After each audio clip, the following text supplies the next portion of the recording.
오늘 성경은 이 심령이 가난한 자는 복이 있다. 천국이 저희 것이다. 이 말씀을 이제 오늘 예수님 말씀하셨는데 이 말씀이 정말 쉽진 않아요. 욥과 같이 엄청난 부자가 졸지에 다 재산을 잃어버리게 됩니다. 정말 가난하게 됐죠. 근데 그런 상태가 복이 있다라고 말씀하시는 예수님의 말씀이 우리에게 쉽게 와 닿지는 않습니다. 차라리 마태복음 13장에 나오는 이 31절 32절에 나오는 겨자씨, 당신들은 지금 겨자씨 같이 작지만은 그런 하나님의 은혜 가운데 큰 나무가 될 것입니다. 이것이 복입니다. 이렇게 말씀을 예수님이 마태복음 5장에서 주셨다면은 훨씬 더 우리가 그 말씀을 받아들이기가 쉬운데 그런 말씀이 아니라 욥처럼 부자로 살다가 갑자기 재산을 다 잃어버리고 가난하게 됐을 때 가난한 자는 복이 있나니 천국이 저희 것이며 라고 말씀했을 때 이 말씀은 사실 말하면 쉽게 우리가 받아들이기가 어렵습니다. 또 그 다음 5장 4절에 보면은 애통하는 자는 복이 있나니 하나님의 위로가 그에게 있을 것이다. 이런 말씀하셨어요. 근데 애통한다는 게 뭘까? 애통한다는 것은 제가 언젠가도 얘기했지만은 미국의 워싱턴 주에 스포ken이라는 데가 있습니다. 거기에 이 장로교 신학대학이 하나 있는데 그 신학대학에 신약학 교수로 계시는 역사학자인 제럴드 시저라고 하는 목사님 계세요. 근데 이 목사님이 인디안 페스티벌에 갔다가 돌아오는 길에 이제 이 술 취한 운전자가 상대방 반대길에서 오는데 제럴드 시저 목사님은 소위 말하는 밴이라고 하는 그 트럭을 몰고 갔는데 많은 사람이 타는 자기 장모 그레이스가 탔고 자기 아내 린다가 탔고 그리고 자기에게 아들 둘, 딸 둘, 4명 그러니까 자기까지 7명이 그 차를 타고 오는데 앞에서 글쎄 이 운전자가 술 취한 운전자가 정면으로 들이받았어요. 그래갖고 그 순간적으로 자기 장모하고 자기 아내하고 자기 자녀 넷 중에서 둘이 그 자리에서 죽었습니다. 그 자리에서 죽었어요. 제럴드 시저 목사님은 나머지 남아있는 두 아이, 부러진 아이 둘을 갖다가 키우느라고 자기가 죽고 싶었지만 죽을 수가 없었대요. 이 아이들을 누가 테이크케어하냐, 누가 돌보냐 이런 생각 때문에 죽을 수가 없었고 자기가 한 달 내내 병원에서 한 달 내내 눈물을 흘리면서 지냈다. 이것이 바로 애통하는 자가 아니겠냐 그 말이에요. 갑작스러운 현실 앞에 울 수밖에 없는 이런 것이 바로 애통하는 자. 그런데 애통하는 자는 복이 있나니 우리 예수님은 하나님의 위로를 받을 것이다. 이런 말씀 참 쉽게 받아들일 수 없는 이런 말씀을 오늘 예수님께서 하셨어요. 그래서 오늘 정말로 애통하는 자가 어째서 복이 있느냐? 어째서 이 애통하는 자가 하나님의 위로를 받을 수가 있느냐? 좀 심각하고 어려운 문제지만은 오늘 한번 이 문제를 좀 심각한 문제를 한번 부딪혀 보려고 합니다. 여러분 아시다시피 하나님이 자랑하고 인정한 사람이 바로 이 동방의 의인 욥이었어요. 욥처럼 정직하고 하나님을 경외한 자가 이 세상에 있느냐? 욥처럼 의로운 자가 이 세상에 있느냐? 천상회의 때 하나님이 욥의 이름을 들어서 욥을 갖다가 자랑스럽게 이야기하신 것이 우리가 욥기에서 볼 수가 있습니다. 욥은 정말로 세상적으로 볼 때 정직하고 신앙적으로 볼 때 그는 하나님을 경외하는 그러한 인물이었죠. 그런데 이 욥이 우리 가운데로 졸지에 모든 것을 잃습니다. 욥은 동방에서 가장 큰 부자였는데 아시다시피 양이 7,000마리가 있었고 약대가 3,000마리가 있었고 소가 500결이라니까 1,000마리가 있었고 그리고 나귀가 500마리가 있었습니다. 종들도 많이 있었습니다. 그리고 이 자녀들의 생일 때마다 잔치를 벌였는데 욥은 이 자녀들이 생일 잔치하고 나서 행여나 하나님을 잊어버릴까 봐 생일 잔치가 끝나면은 하나님께 이 예배를 드렸다. 그래서 잘못된 거 있으면 회개하는 이러한 예배를 드렸다. 성경은 이렇게 말씀하고 있습니다.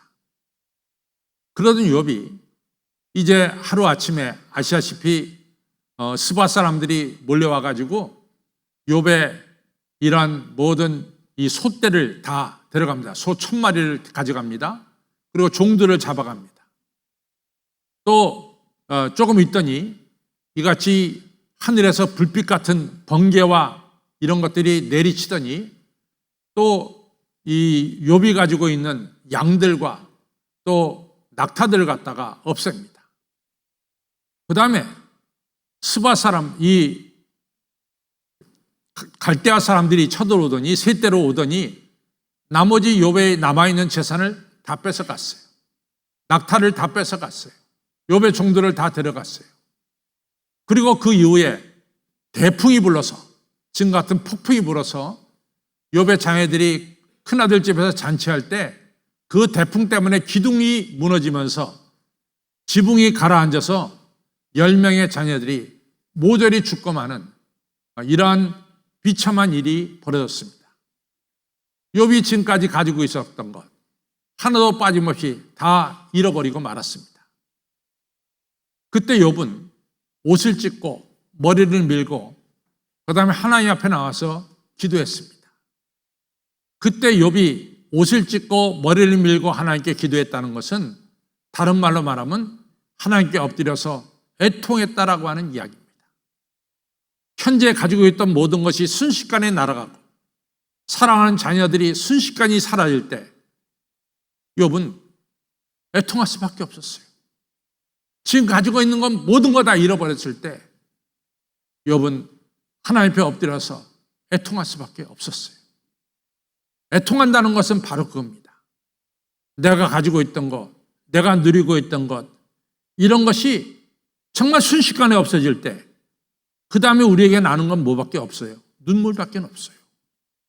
그것이 바로 애통의 뜻입니다. 고린도후서 12장에 보면은 유명한 이야기 아닙니까? 그거는 사도 바울이 찌르는 가시 때문에 하나님께 3번 기도한 거예요. 그걸 갖다가 성경에 그대로 적은 걸 보면은 사도 바울이 정말로 고통 속에 있었던 것 같아요. 찌르는 가시 때문에.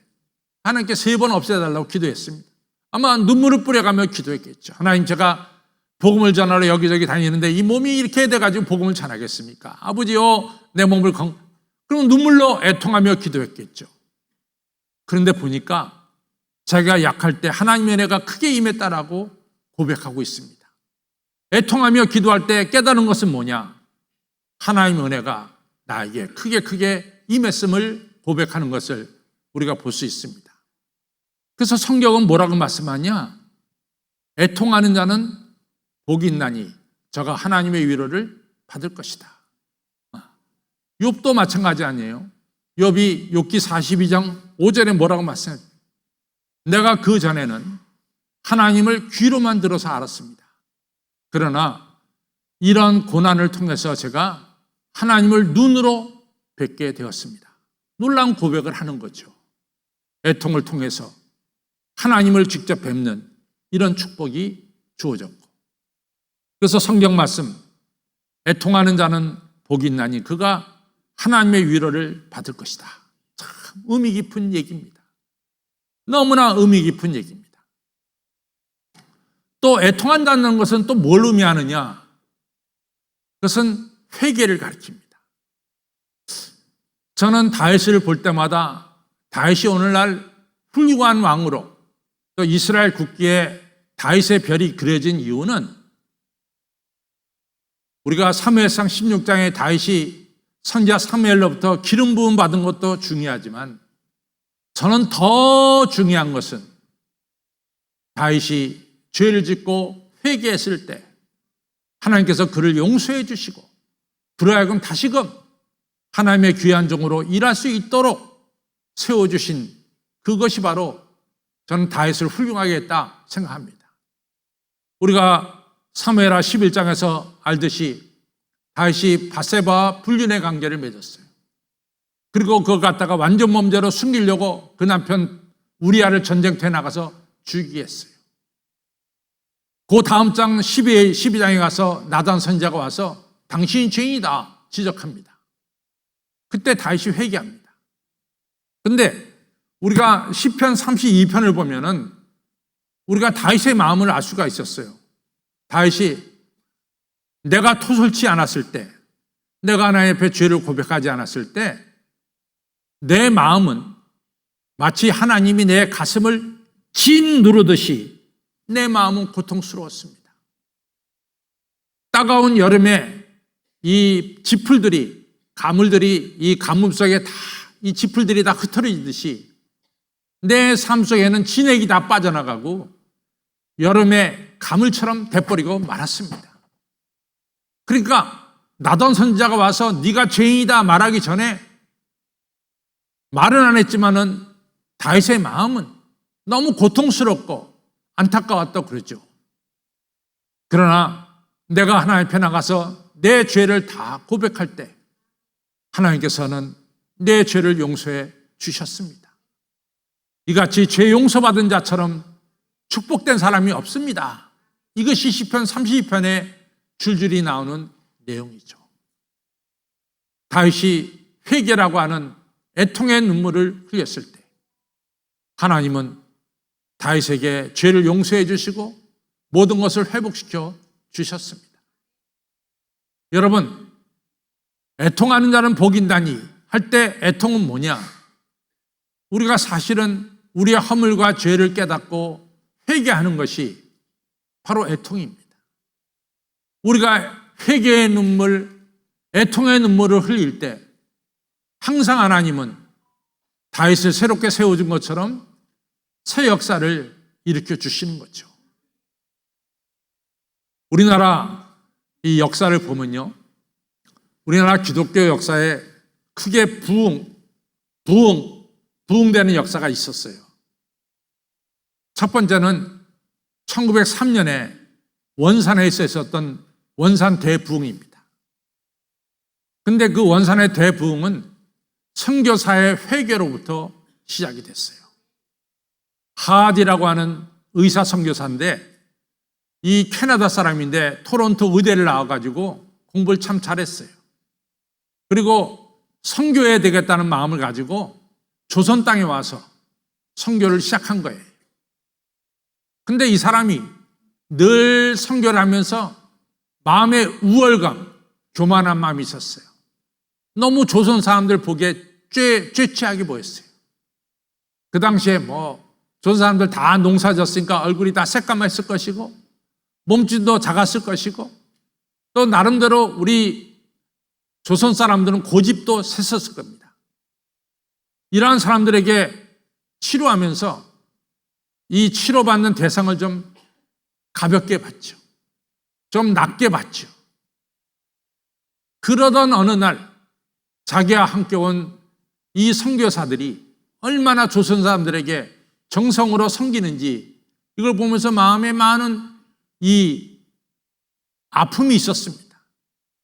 1903년 원산서 대집회할 때 하디 선교사가 나타났어요. 제가 하나님께 회개합니다. 제가 좀 공부했다고, 좀 잘났다고 제가 조선 사람들을 꾀째째하게 보고 낮게 쳐다봤습니다. 제 이 못난 이 우월의식, 이 교만한 마음 이제 하나님 앞에 회개합니다. 이러면서 눈물을 뿌려가면서 하디 선교사가 눈물을 뿌려가면서 이 백인, 머리가 노란 이런 백인이 눈물을 흘려가면서 회개 기도를 하는 거예요. 그때 그 원산에 모인 모든 성도들이 같이 죄를 회개하면서 이제 원산서 대부흥의 운동이 일어났어요. 그로부터 4년 뒤에 1907년에 평양의 대부흥운동이 일어났습니다. 평양의 대부흥운동은 우리가 잘 아는 대로 길선주 장로님, 우리 기독교 교회사에서 절대로 무시할 수 없는 길선주 장로님을 통해서 일어난 거예요.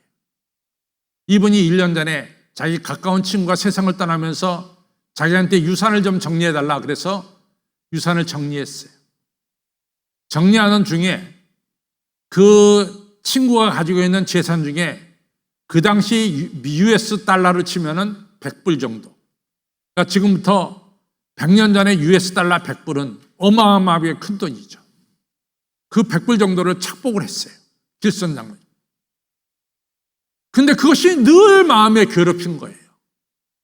그날 1907년 집회날 길선 장로는 그걸 고백합니다. 내가 가까운 친구 유산을 정리할 때 내가 100불을 착복을 했습니다. 나는 도둑입니다. 이러면서 길선 장로가 눈물로 회개하기 시작하니까 여기저기서 회개가 터졌어요. 신앙생활 잘한다 그러면서도 이런저런 죄를 지은 것들을 갖다가 전부 다 통곡하면서 회개하기 시작했어요. 애통의 역사가 일어났어요. 바로 그 다음에 우리가 안 대로 1907년 부흥의 역사가 일어난 거죠. 저는 제가 총회 서기로 있을 때 이스라엘과 같이 시드니에 호주 선교 120주년 그때 호주 선교, 호주가 우리 땅을 선교한 지 120주년 되는 기념식이었어요. 저는 그 기념식을 지금도 꼭 기억하고 있습니다. 그것은 뭐냐면은 호주 선교사들이 대개 이 호주 선교사는 우리나라 남쪽을 선교했어요. 부산, 마산, 창원 이쪽은 거의 다가 호주 선교사들이 와서 선교한 겁니다. 거기에 병원들은 거의 다 호주 선교사들이 병원을 세운 병원들입니다. 근데 이 호주 선교사가 뭐라고 고백하냐면 저희들이 120년 조선 선교, 한국 선교를 우리가 회고해 볼 때 우리 호주 선교사들이 한국 땅에 와서 백인으로 남아있을 때는 자기가 계속해서 백인으로 살아갈 때는 호주 선교는 실패했습니다. 그리스도의 복음을 전하는 선교는 실패했습니다. 그런데 저희들이 조선 땅에 와서 저희들이 조선 사람이 되었을 때 이 단어를 참 저는 잊지 못하는 게 이 사람들이 인카네이션이라고 하는 우리 예수님이 하늘 보좌를 보시고 우리의 육신의 몸을 입고 온 걸 갖다가 우리가 성육신했다. 그래서 영어 단어로 그걸 갖다 인카네이션이라고 그러는데 이 단어를 쓰세요. 우리들이 조선 사람이 됐을 때 조선 땅에 선교가 활발하게 이루어졌고 조선에 많은 사람들이 예수님 믿는 역사가 일어났습니다. 우리가 교만하게 조선 땅에 와서 백인 행사를 할 때 우리가 선교가 이루어지지 않고 하나님께 영광 못 돌린 것을 저희들이 철저하게 회개했습니다. 여러분 그렇습니다. 저들이 회개했을 때, 회개의 눈물을 흘렸을 때 선교의 역사가 일어난 거예요. 오늘도 마찬가지입니다. 여러분과 저가 그냥 나그네처럼 손님처럼 이 자리에 와서 예배드리러 가면 아무 의미가 없어요. 아무 의미가 없어요. 감동도 없어요. 그러나 지금까지 내가 교회에 그냥 나그네로 왔다 갔다 한 것을 회개하면서 이 시간 정말로 내 안에 예수님 모시고 내가 겸손히 내 안에 예수님 모시며 살겠다라고 눈물을 흘리며 기도할 때 거기에는 애통하는 자에게 주시는 하늘의 위로와 축복이 있게 되는 거죠. 사도행전 2장에 초대교회가 부흥한 것도 딴 겁니까? 사도 베드로의 설교를 듣고 있었던 많은 유대인들이 애통하며 회개하기 시작했어요. 어찌하면 좋겠습니까? 너희들이 죄 용서함을 받아라. 그리하면 성령을 선물로 주시리라. 애통하고 회개할 때 주님은 저들의 죄를 용서해 주시고 저들의 가장 큰 선물인 성령 충만의 선물을 허락해 주신 거죠. 성도 여러분, 제가 오늘 마태복음 13장 31절 32절에 나온 것처럼 여러분들은 겨자씨 하나 같지만은 앞으로 큰 나무가 될 겁니다. 이런 설교를 했다면 더 좋았을지 모르겠어요. 오늘 설교는 그 설교하고는 좀 다르게 우리가 애통할 때 하나님께서 우리를 위로해 주시고 축복해 주신다고 하는 조금 반대로 가는 설교를 제가 오늘 여러분들에게 드리고 있는 거죠. 근데 이것이 핵심이에요. 이것이 핵심입니다. 우리 신앙에 애통하는 게 없으면은 부활의 주님, 십자가에 달린 주님을 뵐 수가 없어요. 이것이 사실입니다. 그래서 야고보서 4장 8절로부터 10절에 보면 무슨 말씀이 나오냐면 너희들 하나님을 가까이 하라. 하나님이 너희를 가까이 하시리라. 너희 죄 있는 자들아 손을 씻어라. 두 마음을 품은 자들아 마음을 섬겹게 해라. 그리고 슬퍼하며 애통하며 울지어다. 슬퍼하며 애통하며 울지어다.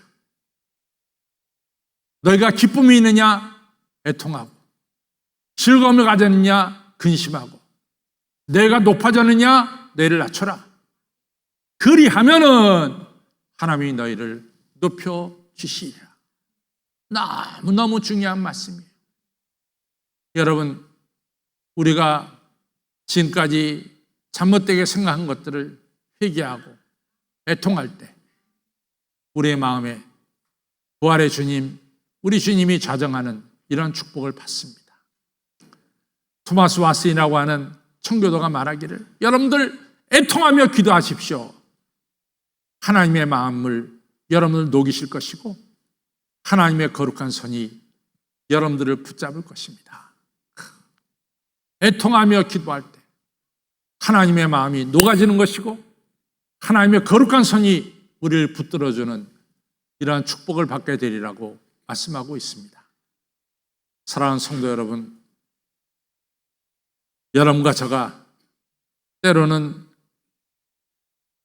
꿈 같은 과거는 지나가고 오늘 현실이, 고통스러운 현실이 우리에게 막닥뜨릴 때 여러분과 제가 그러한 현상 앞에서 눈물로 애통하며 기도할 때 욥에게 하나님께서 배나 더한 축복을 주셨듯이 애통하는 자에게 하나님은 배나 더한 은혜와 축복을 나눠주시고 죄 때문에 씨름하며 눈물 뿌려 기도할 때 우리 주님은 우리의 죄를 용서해 주시고 그리고 깨끗게 해주시고 우리 안에 성령을 충만하게 보내주실 줄로 믿습니다.